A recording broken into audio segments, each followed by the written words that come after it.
Bueno, hermanos, bienvenidos todos. Gracias al Señor que todos hemos podido llegar acá y los que no vinieron fue porque no pudieron llegar. Ellos se lo pierden.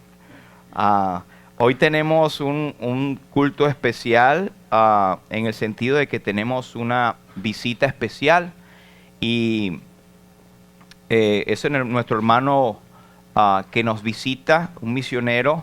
Su nombre es Pedro Jones, ya ha estado aquí otras veces, algunos no lo conocen. Yo tengo el privilegio de haberlo conocido hace algunos añitos y siempre uno queda con un sabor de curiosidad y saber más y de ser transformado por la palabra de Dios. Pedro Jones, aunque tiene nombre y pinta de norteamericano, es hijo de padres americanos, por supuesto, pero él nació y se crió en Costa Rica. Breve el resumen porque es demasiado largo el currículum del pastor Pedro Jones, pero él ha sido pastor, misionero, mayormente en Costa Rica, donde sus padres fueron traductores de la Biblia, del idioma cabecar o cabecua. Es una tribu o una etnia indígena en Costa Rica. Es una de las más grandes, se cuenta más de 15,000 componentes o habitantes de esta tribu en el medio de Costa Rica. Así que sus padres estuvieron allí trabajando y él es un erudito, quiero decirlo sin ningún tipo de duda. El pastor Pedro Jones domina las lenguas originales. Él puede predicar, hablar y leer desde el hebreo y el griego. Esto es asombroso. Y esto es un don que Dios da.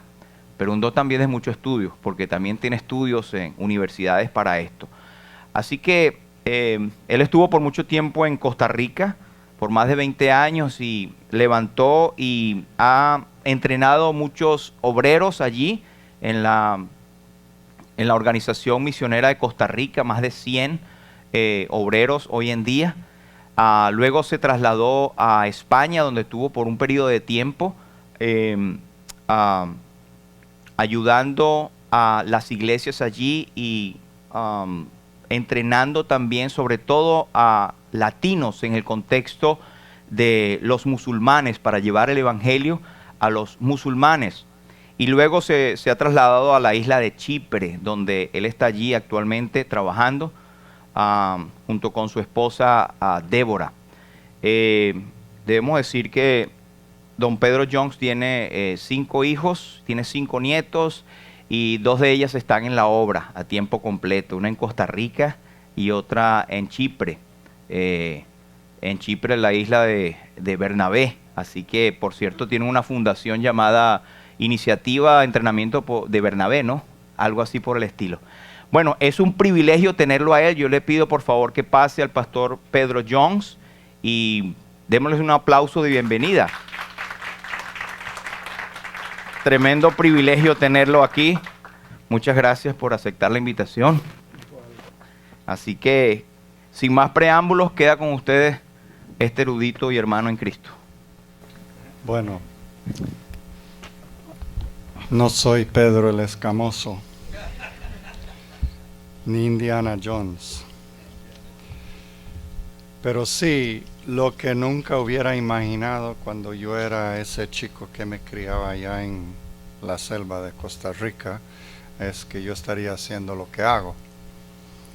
Y yo creo que esto es porque tuve un padre y una madre que amaban la palabra de Dios sobre todas las cosas y vivir la vida de una pareja que se dedicó no solo a criar 8 hijos, sino que se dedicó a dar la palabra de Dios a un pueblo que no tenía la palabra de Dios. Fue algo que marcó mi vida y marca hasta el día de hoy mi vida. Y me pongo a pensar, ¿qué es esto de la palabra de Dios? Aquí tenemos la Biblia en hebreo, que es el Antiguo Testamento, aunque una parte está en arameo. Tenemos el Nuevo Testamento escrito en griego, pero la Biblia traducida gracias a hombres que dieron su vida para que tuviéramos la palabra, que la entendamos. Pero mi padre a los 10 años me dijo, ¿sabe qué? Mi papá a los 10 años me regaló una Biblia. Si yo leyera la Biblia en un año, ahora tienes 10 años, yo te voy a regalar una Biblia si lees la Biblia en un año. En aquel entonces no habían Biblias en un año que uno va a la librería hoy. El problema es cuál de todas vas a elegir. Pero 3 capítulos al día y 5 por domingos y terminas en menos de un año. Bueno, me costó, no puedo decir que lo hice del todo, pero recibí mi regalo. Y desde entonces, desde los 10 años, vengo leyendo la Biblia. Más o menos toda la Biblia cada año y algunas partes mucho más. Y ahora he estado meditando sobre el momento en la historia que estamos viviendo. Porque un problema de los que leemos mucho la Biblia es que leemos la Biblia, salimos de donde leemos la Biblia y el mundo en que vivimos no tiene mucho que ver con la Biblia que leemos. Y es una tristeza y una vergüenza para hombres y mujeres que aman la palabra de Dios, que a veces vivimos al margen de la historia en donde Dios está metido. Y creo que una de las pruebas más grandes de eso es que cuando Lucas empieza su evangelio, dándonos el relato del nacimiento de Jesús, nos da indicaciones de quién era el emperador, quién era el gobernador. Dios mío, pero ¿qué importa? Yo solo quiero hablar de Jesús. No, porque Jesús no vive independientemente de la historia. Y el cristianismo que vivimos no puede estar al margen de la historia. La Biblia es un libro de historia. Y vamos a mirar en los pocos momentos que tenemos el libro de Jeremías, solo los primeros 3 versículos y unos cuantos más del primer capítulo, muy por encima. Y luego el otro día que llego, no sé cuándo terminamos esto, otro día, jueves, perdón, se me falla, es el Alzheimer's. Bueno, doctora, tal vez me pueda ayudar. Pero sí, el jueves vamos a entrar de pleno a la vida y el libro de Jeremías. Pero un problema de leer la Biblia es que sacamos el texto fuera del contexto para un pretexto. Y vamos a mirar este texto, vamos a mirar los pretextos y el contexto en qué se encuentra el libro de Jeremías para entender lo que vamos a hablar el jueves. Pero por hoy vamos a estar más en donde se encuentra el trasfondo, el contexto del libro de Jeremías. Palabras de Jeremías, primer versículo: hijo de Hilcías, de los sacerdotes que habitaban en Anatot, en la tierra de Benjamín, a quien vino la palabra del Señor en los días de Osías, hijo de Amón, rey de Judá, en el año. También vino a él la palabra en los días de Joacim, hijo de Josías, rey de Judá, hasta el fin del año 11 de Sedequías, hijo de rey de, hasta el destierro de Jerusalén en el mes quinto. Ahí se fueron 40 años y ahí van 5 reyes, los últimos de la nación que ya había estado dividida de Israel. Por eso dice rey de Judá, porque ya las 10 tribus han sido llevadas al destierro por Asiria. Ahora viene Babilonia a por lo que queda, las dos tribus que llamamos Judá. Ahora, ese es el contexto. Pero ¿por qué nos pone todos esos nombres raros? Porque no puedes entender el libro de Jeremías sin entender estos reyes. No hay un profeta de los profetas del Antiguo Testamento que está desligado del momento histórico. Inclusive, ¿tenemos cuántos profetas menores? 12. ¿Cuántos mayores? Isaías, Jeremías, Ezequiel, Daniel. Tenemos estos 3 hombres grandes y todos, excepto unos 2, empiezan como empieza este libro, solo que los nombres son diferentes al principio, y es porque no puedes entender el libro sin el relato histórico, porque Dios no está al margen de la historia. Dios está dentro de la historia. Leímos Filipenses 2. Cuando termina Filipenses 2, lo que acabamos de leer, ¿qué dice? Que Jesucristo es ¿qué? Dios mío, se olvidaron. Y toda lengua confesará que Jesucristo es Kyrios. Hermano mío, tú vives en el Imperio Romano. ¿Quién es Kyrios? ¿Sabe lo que era decir que Jesús es Kyrios? Traición a la madre patria. Porque solo hay uno. Es el que gobierna Roma. Y estaban, bueno, esto es gratis, no me lo cobre. Filipos es una colonia romana. Cerca de Filipos se libró una guerra entre los que habían matado a Julio César y termina victorioso el que aparece en Lucas 2 como el emperador.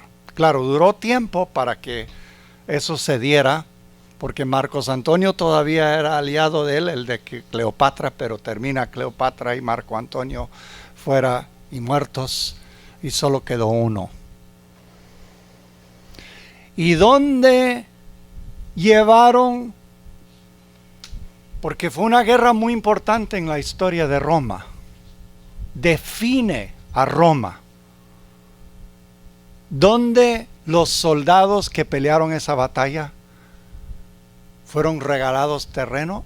Filipos. Y tú vas en Filipos a decir, ¿hay otro Kyrios? ¿Por qué en Tesalónica acusan a Pablo? Este viene a sobornar el verdadero rey César y cambiar nuestras costumbres. Ojo, ojo, Dios está al margen de la historia. Kyrios, Dios mío, ¿usted se atreve a decir eso? Si te va a costar la vida. Nos fue muy fácil esta mañana, pero dilo en Medio Oriente, dilo en otros lugares y vamos a pensarlo 10 veces. Bueno, volviendo al tema, porque voy de la mano de Jeremías y lo vamos a ver un poco más el jueves. En el tiempo de Jeremías dice, vino la palabra del Señor a este profeta y en los días de ¿dónde se encuentra el relato de Osías? Hay 2 lugares en el Antiguo Testamento. El libro de Reyes y el libro de Crónicas, y en algunos versículos de esos 2 libros están casi iguales. En otros versículos hay más versículos en uno que otro. Pero si quieres entender la vida de Jeremías, hazte el favor de leerte los últimos capítulos del libro de Reyes y los últimos capítulos del libro de Crónicas. Y vamos a dar, pero un vuelo de pájaro. Y vamos a ver que en el capítulo 22, Osías tenía 8 años, pero tuvo uno de los peores padres de toda la historia hasta este entonces. Y este malvado padre que tenía llevó adentro del templo ídolos ajenos, horrorosos. Inclusive dice, no vamos a verlo en el capítulo anterior, que hizo pasar su hijo por fuego. ¿Sabe lo que quiere decir eso? Esa es una forma muy bonita de decir que calentaban un ídolo al rojo vivo, con tambores y todo. Cuando ya estaba al rojo vivo, ponían un niño en las manos de ese dios, Moloch. Esa es una forma muy bonita de decir que lo quemó al rojo vivo. Su hijo, un rey de la parte buena, el sur, los últimos 2 que quedan de Israel, cuando ya han sido llevados los 10. Y es el papá de papá de los tomates, malos, podridos. Entonces, parece que tenía algo diferente en él. Dice el versículo 2, hizo lo recto ante los ojos del Señor. Todos los reyes en el libro de Reyes reciben una nota. Sacó un 10, sacó un 0. Y van a ir notando, este es malo, este es bueno, este es malo, este es bueno. Bueno, no hay muchos buenos en la triste historia. En el año 18 del rey Osías, ¿qué año era el de Jeremías? ¿Cuántos años después de que empieza Jeremías se da lo que leemos aquí? Puede ser que influyó Jeremías en lo que vamos a leer. No dice el texto, pero Jeremías está en este texto. En el año 18 del rey Osías, envió al escriba Safán a la casa del Señor diciendo, ve al sumo sacerdote y hace una reforma del templo que está mal. Gasta un montón de dinero para reformarlo y nos dice en el versículo 8 que el sumo sacerdote Hilcías dijo, he hallado el libro de la ley en la casa del Señor, y lo dio a Safán. El escriba Safán vino al rey y trajo palabra al rey y dijo, tus siervos han tomado el dinero. Y el escriba informó también al rey, el sacerdote Hilcías me ha dado un libro, y lo leyó en la presencia del rey. Así que tenemos un descubrimiento sorpresivo. Encuentran un libro. Se supone que es el libro de Deuteronomio. El libro de Deuteronomio termina en los últimos capítulos con las bendiciones que todo el mundo lee y las maldiciones que nadie lee. Y las bendiciones fueron pronunciadas sobre un monte y las maldiciones sobre otro monte. Separaron 6 tribus en uno, imagínate. 500,000 en un monte y 500,000 en el otro gritando las maldiciones. Qué cosa, para no olvidarlo nunca. Y luego viene el relato del fin de la vida de Moisés. Realmente el libro de Deuteronomio son 5 mensajes pronunciados por Moisés justo antes de que muere, antes de la entrada a la Tierra Santa, cuando están en las llanuras de Moab y uno puede pararse en Jordania y ver lo que veían cuando él predicaba. No como aquí, 4 paredes, era al aire libre. El descubrimiento es sorpresivo y escucha el rey atentamente, pero no se queda ahí. una reacción apasionada, rasca sus vestidos. Madre mía, estamos mal. Si lo que leímos ahí es cierto, yo como rey estoy gobernando algo que va a acabarse. Y el resto de la historia de Osías, relatado por Reyes y por Crónicas, te dicen más o menos algo parecido. Que Osías procede a una transformación. Porque una pasión por la palabra revelada que se ve, no solo en Jeremías, pero también en el tiempo de Osías, y los que le rodean,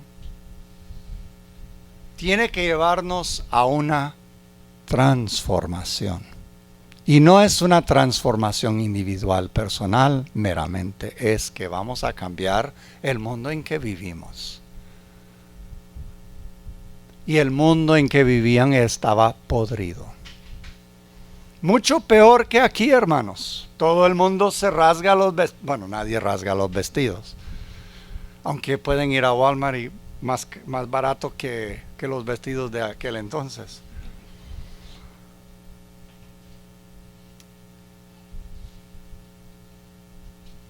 O sea, si lees lo que sigue, los ídolos por todo lado, Baal, el terrible dios traído por Jezabel, porque Jezabel era hija de Et-Baal. Eso lo puedes leer en Primera Reyes 16, justo antes que aparece Elías.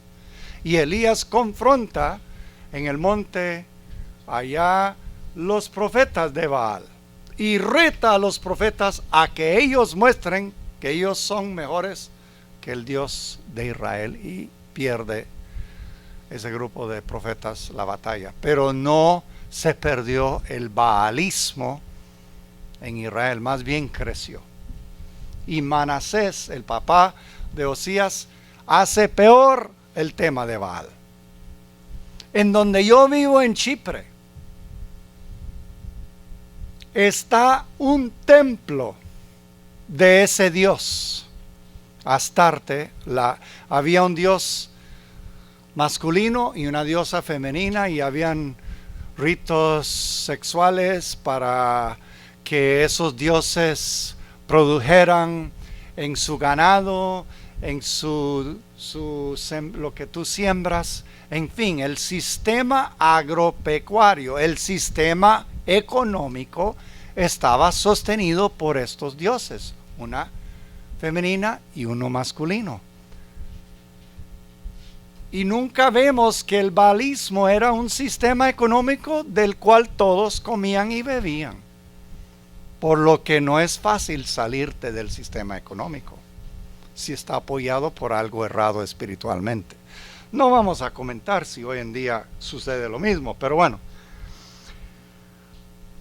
La transformación que se da es eliminar eso. Y puedes leer los pormenores en estos 2 capítulos que no hay tiempo para ver. Pero mire lo que sí quiero que vean.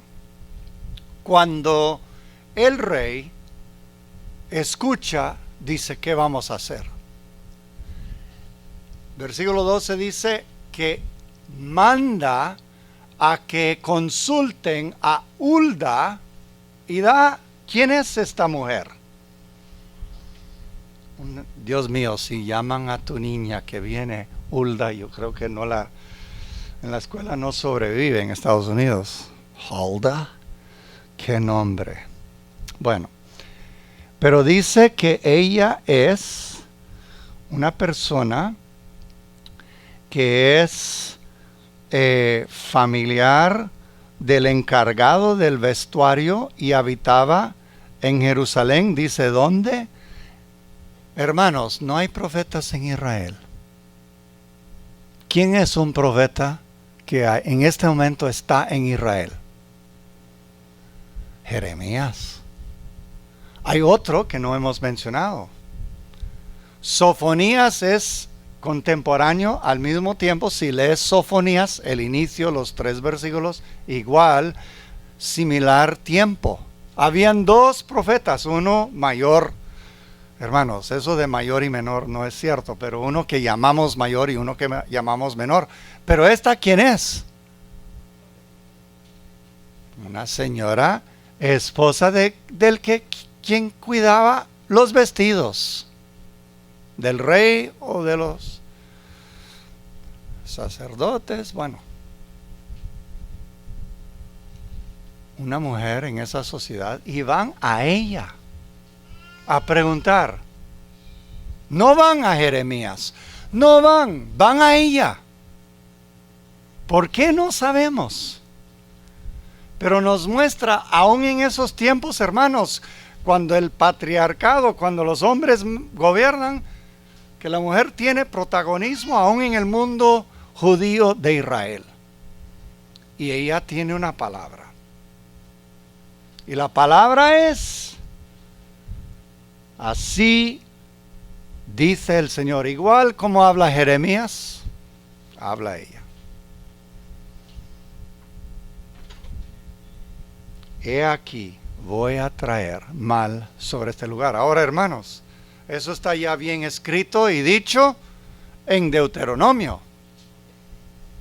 No necesita nadie saber que Dios va a traer mal a Israel por todo lo mal. Pero Osías está esperando evitar la ira de Dios, que viene ya profetizado por Manasés y otros, su padre. Pero, versículo 19, porque se enterneció tu corazón y te humillaste delante del Señor cuando oíste lo que hablé contra este lugar y contra sus habitantes, que vendrían a ser desolación y maldición, y has rasgado tus vestidos y has llorado delante de mí, ciertamente te he oído. Por tanto, he aquí, te reuniré a tus padres, serás recogido en tu sepultura en paz, y tus ojos no verán todo el mal que voy a traer sobre este lugar. Pero aunque ella dijo eso, el capítulo siguiente muestra que nadie como Osías intentó arreglar el problema que estaba en Israel.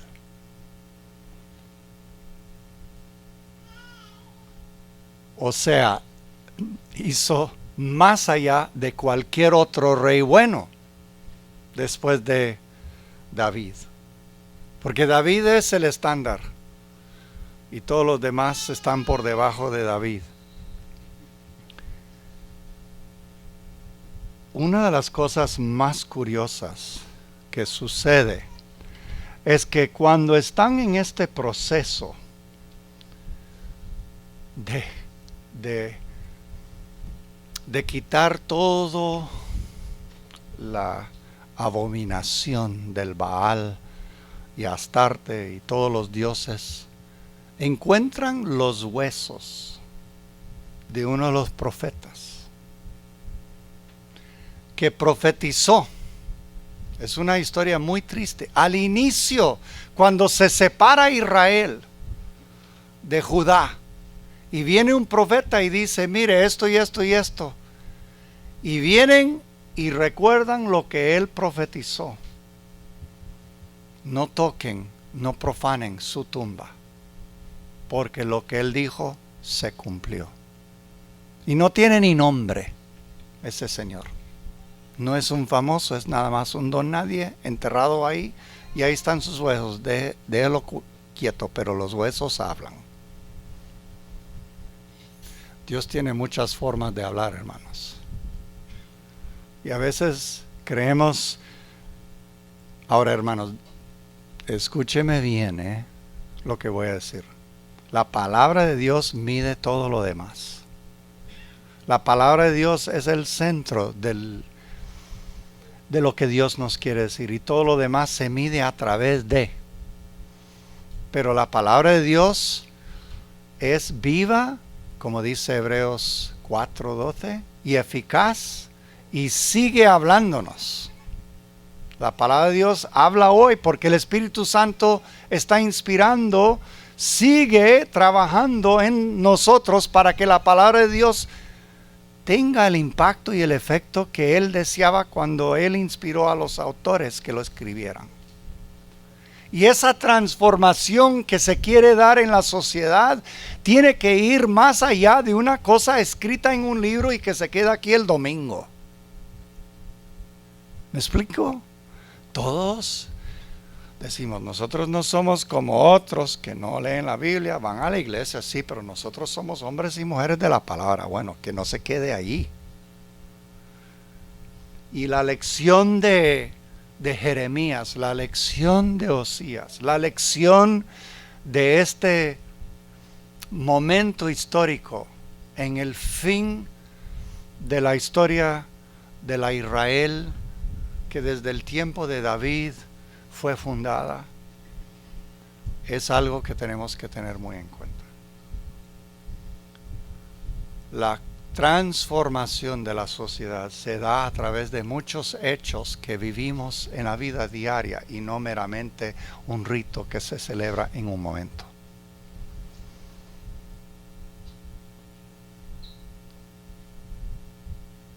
Pero finalmente, al final de la historia de lo que hacen, celebran la Pascua. Dice Segunda Reyes, capítulo 23, versículo 22, en verdad, tal Pascua no se había celebrado desde los días que los jueces. ¿Sabe cuántos años han pasado, hermano? Cientos. Yo recuerdo cuando celebramos hace, no voy a decir cuántos años, the Bicentennial. 1976. 200 years. Hermano, esto es The Pilgrims of the Mayflower y los hermanos que vinieron de ciertos lugares para el hermano, ¿verdad? Su ADN. Antecede ese lapso de tiempo, desde el tiempo de los jueces. Dios mío, estamos tan mal. Imagínese un Santa Cena, el cual no se ha visto en cientos de años. Es que las Santas Cenas a veces son, bueno, no sé, no he estado aquí, pero yo sé que los hermanos son muy de la Santa Cena. Tal vez los bautistas no quieren dejar todo lo hermano, pero me doy por entender, dice que nunca había habido una Pascua como la que hubo en el tiempo de Osías.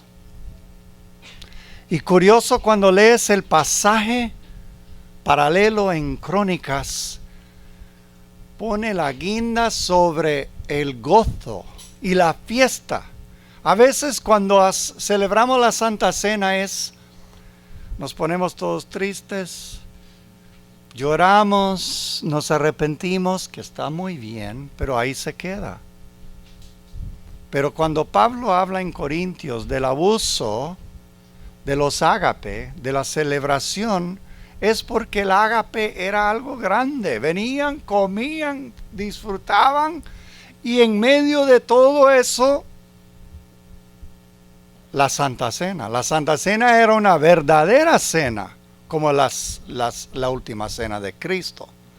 No era una cosa de 10 minutos. No estoy hablando, me explico, hermano, estoy nada más tratando de que entendamos la palabra de Dios. O sea,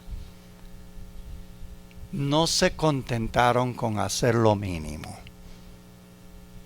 Me explico, muchos cristianos, we got a checklist. I did this, I'm okay.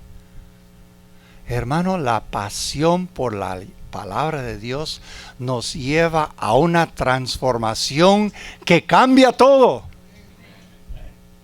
que nos llena de gozo, que celebramos, hermano. fiesta hubo en Israel como nunca había habido en cientos de años. Porque la Pascua celebra la liberación. La Pascua celebra que éramos esclavos y ahora libre soy. Y hermano, cuando entramos a la iglesia y por primera vez entendemos qué hizo Cristo por nosotros, nos alegramos, somos la gente más contenta y después de 20 años somos los más amargados, aburridos, tristes, para que nadie quiera venir a estar con nosotros. Y lo que hace Osías es que el gozo retorna. La fiesta sana, divina, se celebra. Y hermano, que se celebre. El libro de Hechos, estaban en sus casas, estaban juntos, vivieron una vida linda.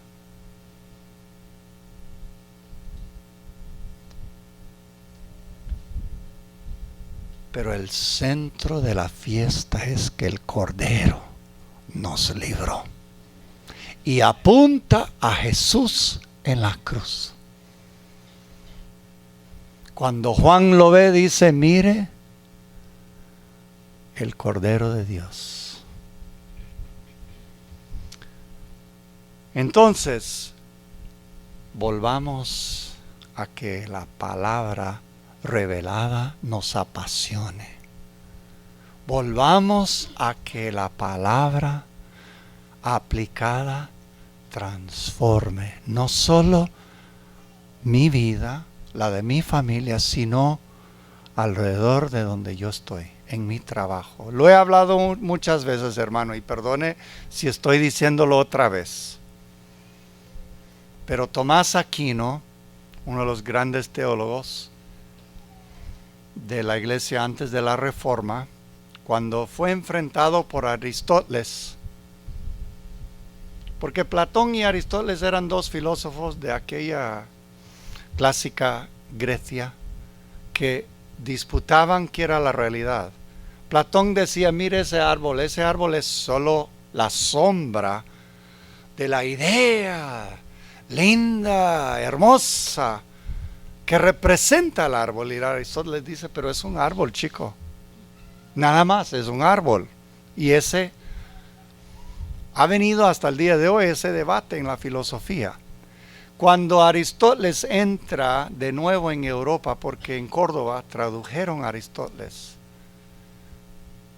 Europa es impactada y Aquino trata de contestar esta pregunta.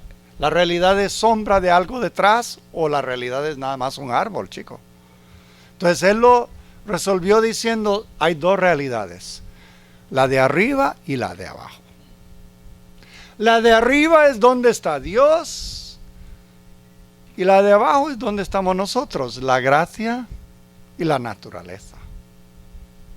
El problema es que la Iglesia Católica, quien bebió y bebe hasta el día de hoy de esa teología, arriba están los curas, arriba están las monjas, arriba está la santidad y aquí vivimos todos los demás, como nos dé la insanta gana. Y olvídate lunes, martes y miércoles de que Dios existe. La misa vale, pero luego vives como quieras. Por eso puede tener la iglesia llena el domingo, pero el resto de la vida vives porque vives un mundo dividido. Y creo que muchos de nosotros de ese trasfondo traemos esa forma de pensar y ver la realidad, aún dentro de nuestro mundo. Por eso podemos ser muy buenos evangélicos en ciertos momentos y muy malos en otros. Porque puedes dividir dos niveles. Hoy estamos en el segundo nivel. Cuando salimos ya estamos en el primer nivel. Pero pregunte cualquier madre que tiene que levantarse a la medianoche, ¿qué es vivir en el primer nivel? ¿Qué es lavar todo el montón de ropa que es duro? Y no tenemos una teología del primer nivel. Y lo que Osías quiere, lo que Jeremías busca es que no hayan dos niveles. Me doy por entender. Dios está interesado en cada detalle de mi vida. Por eso tenemos Cantar de los Cantares, porque la vida sexual es importante. Por eso tenemos Proverbios, chico, vete a la hormiga.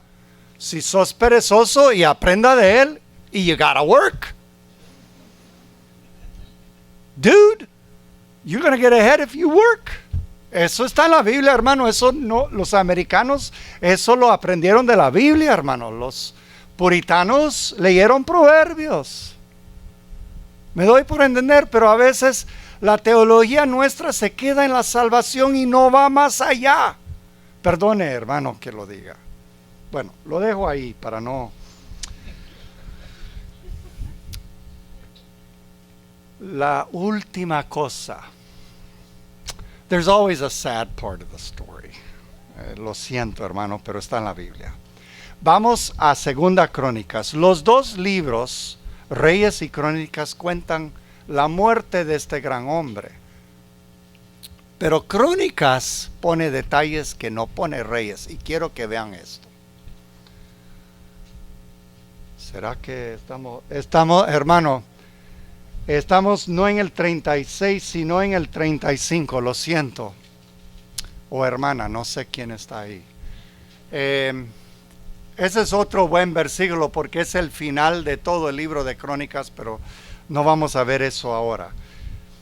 En Segunda Crónicas 36, 19 dice, esta Pascua se celebró en el año 18. ¿Cuántos años después de Jeremías empezando su ministerio?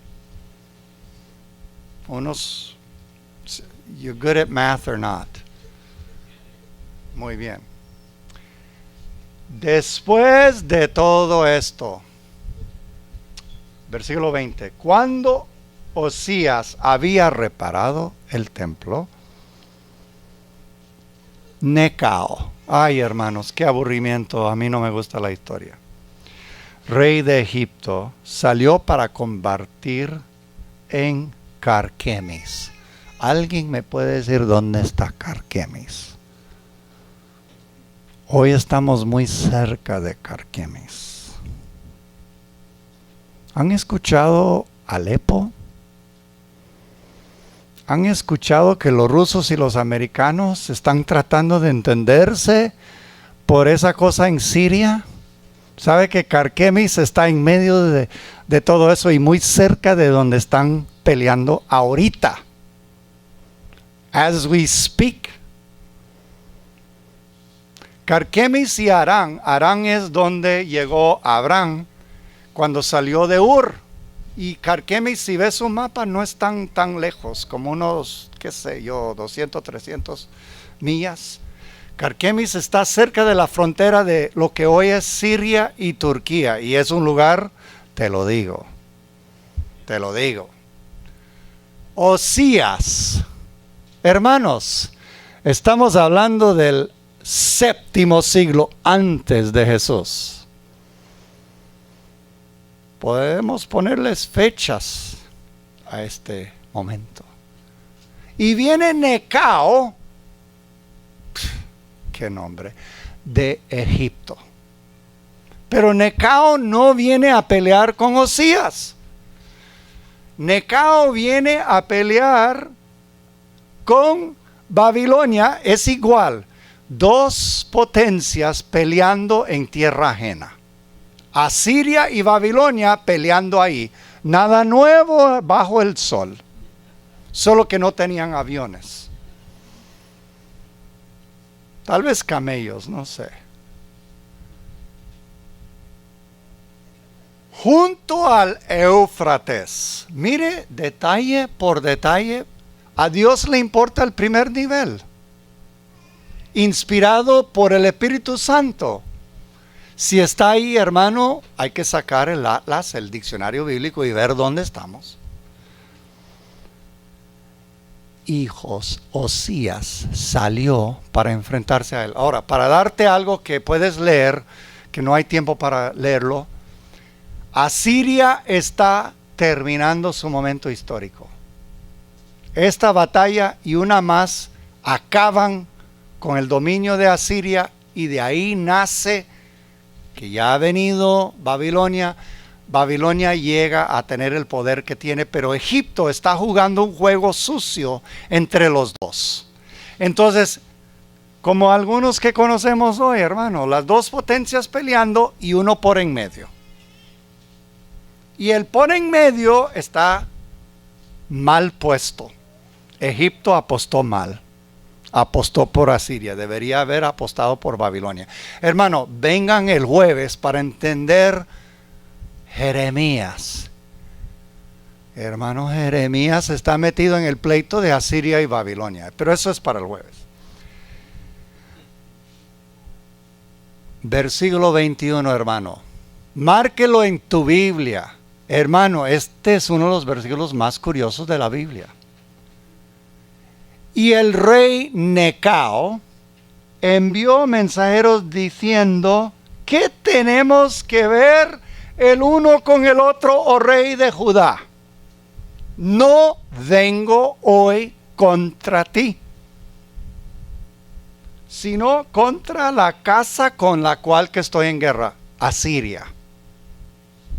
Ahora, Nahum está profetizando que Asiria va a acabarse, pero Jonás, habían dos profetas, Jonás y Amós son los primeros dos profetas escritas que tenemos sus libros. Jonás, ¿qué hizo? Fue a Nínive. Perdonó Dios el pecado de Nínive, pero ahora Dios no va a perdonar a Nínive y va a usar Babilonia para acabar con Nínive. Nínive, la capital de Asiria. Pero mal alineado está Egipto. Israel, jugando el juego, se alinea con Egipto, con Asiria, en contra de Babilonia. ¡Qué mal juego! If you want to understand, si quieres entender el libro de Jeremías, no lo puedes entender sin lo que yo estoy diciendo. ¿Por qué lo echaron a la cárcel? ¿Por qué lo quieren matar vez tras vez? Porque se metió en el tema. And you don't do that, dude. And not salir ileso. No vengo contra ti, sino contra la casa con la que estoy en guerra, y Dios me ha ordenado que me apresure. Y mire lo que dice: por tu propio bien, deje de oponerte a Dios que está conmigo. El Dios de Israel con un rey pagano.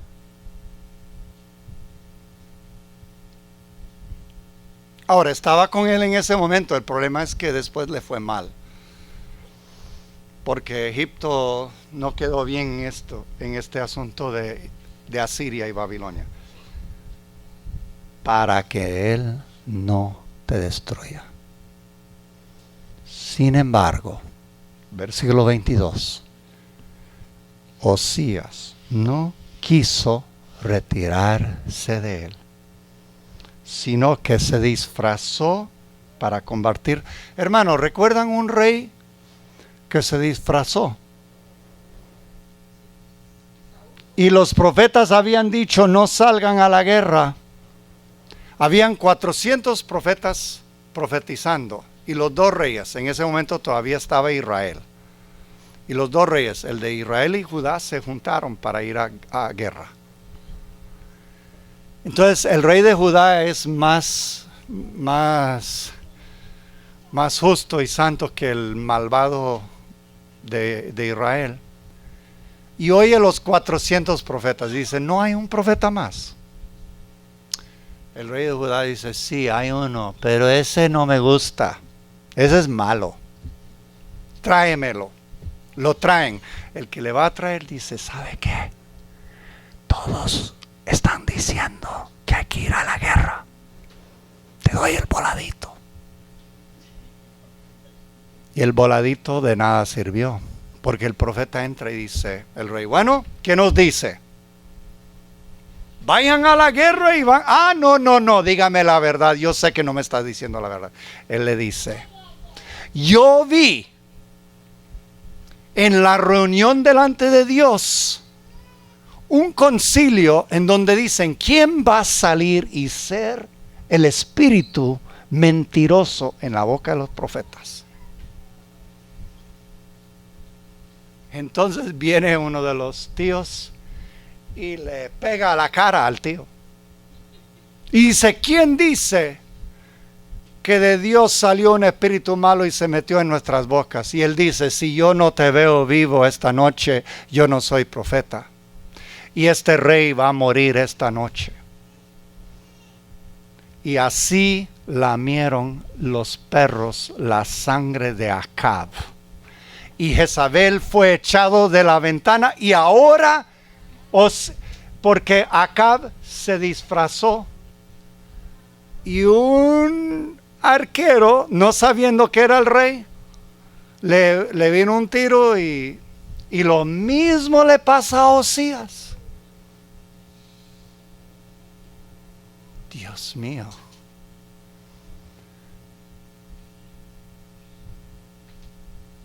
Tampoco escuchó palabra de Dios, míralo. No atendió, dice ahí, las palabras de Necao, que venían de la boca de Dios, sino que vino a entablar batalla en la llanura de Megiddo.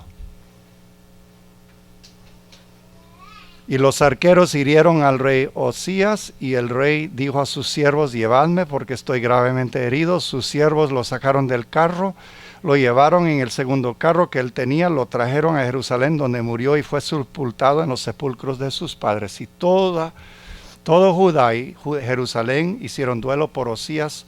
Entonces Jeremías entonó una elegía por Osías. Jeremías y todos los cantores y cantoras en sus lamentaciones hablaban de Osías hasta hoy, y las establecieron como ordenanza en Israel. He aquí también están escritas en las lamentaciones. No es lamentaciones de la Biblia, es otro. Los demás hechos de Osías y sus obras piadosas, conforme a lo escrito en la ley del Señor, y sus hechos primeros y postreros, he aquí están escritos en el libro de los reyes de Israel y de Judá. Una guerra dudosa, una muerte innecesaria, pero una vida recordada. Y el resumen de su vida es que no hubo nunca un rey como él después de David.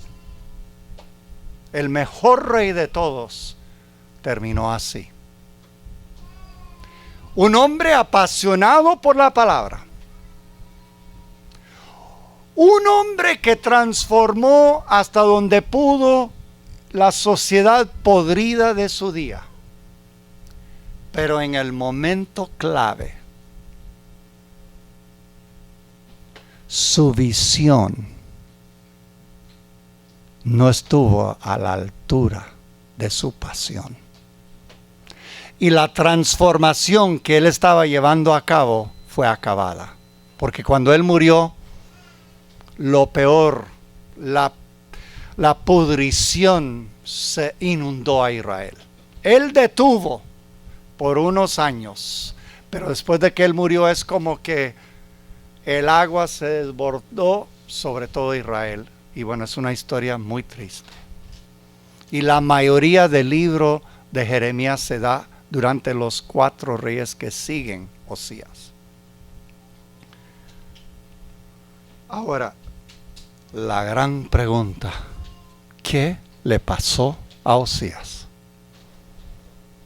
Hermano, la tinta que los exégetas judíos y luego cristianos han derramado sobre el tema es bastante.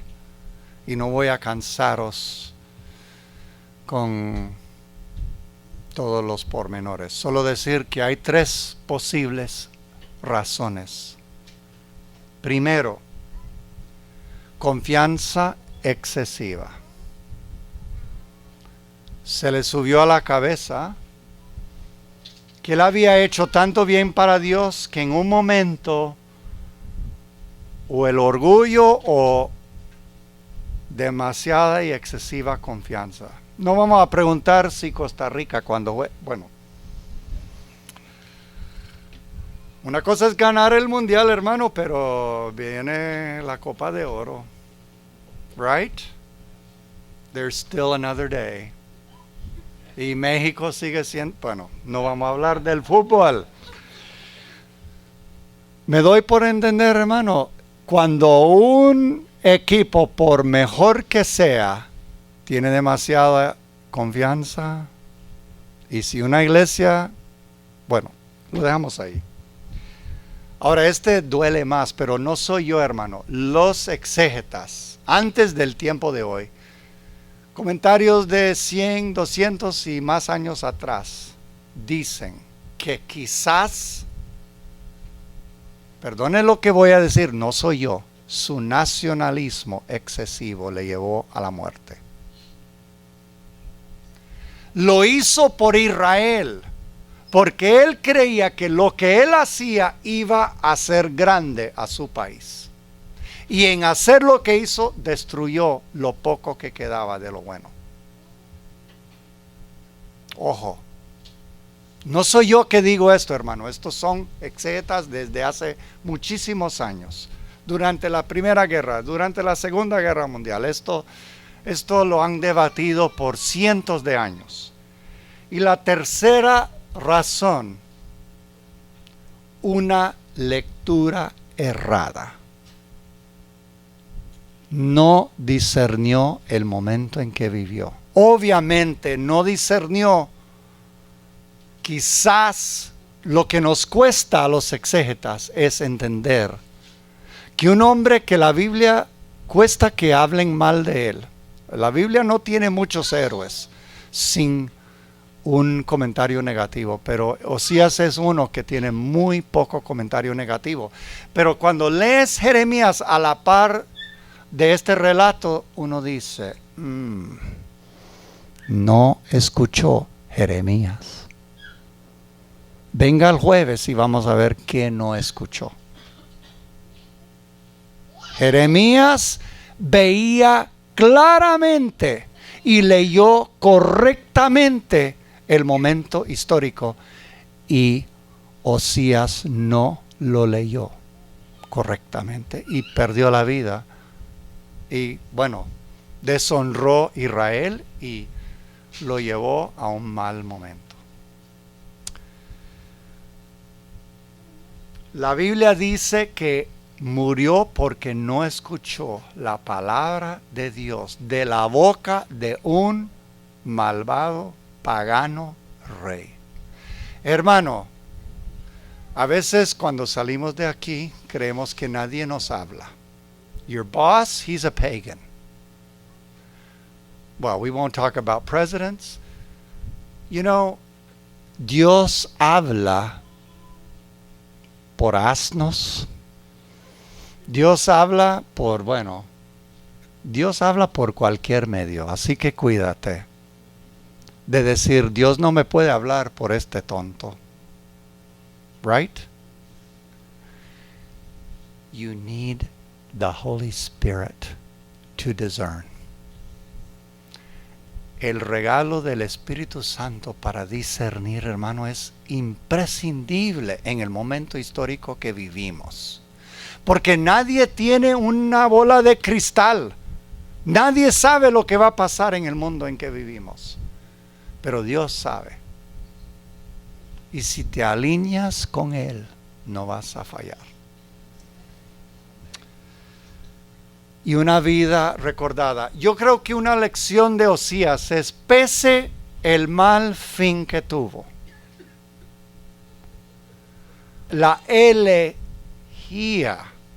de Jeremías. Hermano, léete Jeremías. 4 reyes no aguantaron lo que él dijo. Jeremías, hermano, no tenía ni un pelo en la lengua. Tenía una hoja Gillette afilada, hermana. Y hermano, ese Gillette, hermano, cuando él hablaba, Dios mío, los reyes lo echaban en el pozo porque no aguantaban este tío. Y si él está pronunciando una elegía, wow, de Jeremías. I would like that. Porque Jeremías no perdonó a ningún rey, pero a este le hizo una elegía. Y hermanos, todos los siervos de Dios, I got news for you, tenemos pies de barro. Moisés no entró a la tierra prometida por un pequeño asunto de que pegó la piedra y dice el final de Deuteronomio, porque tú no me honraste. No vas a entrar, solo vas a ver. Y ahí murió viendo lo que él nunca pudo ver. Hermanos, todos somos hombres, todos somos pecadores. Perdone los que creen que no somos pecadores. Pero la Biblia da honra, como dice Pablo, al quien hay que darle honra. Y pese los errores, pese las malas pisadas que damos, David hizo un terrible pecado, pero la medida de los reyes fue David. Saúl, que no hizo ni la mitad de lo que nunca fue considerado como un buen rey. Y lo curioso, hermano, es que su obra terminó siendo palabra de Dios. Que como dice Pablo en 1 Corintios, estas cosas sucedieron para que aprendiéramos. Me doy por entender, hermanos, ¿qué es tu pasión? No hablemos del domingo, hermano. ¿Qué es tu pasión? Bueno, no vamos a hablar de México o del CONCACAF.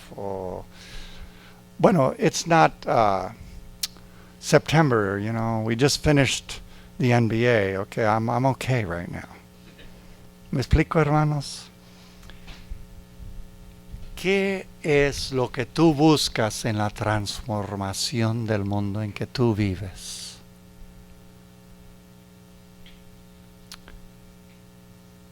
¿Y qué es tu visión? Lo que parece que acabó con la vida y la buena vida de este gran hombre es que falló en su visión. Su pasión, 100%. Su trabajo, 100%. Falló por un problema de las gafas con el que ve el mundo. Wow. ¿Cuál es la visión nuestra, individual y colectivamente? ¿Cómo vemos el mundo? Creo, hermanos, que en este momento de la historia tenemos que cuidar mucho de los lentes, las gafas con que vemos el mundo. Que Dios le bendiga.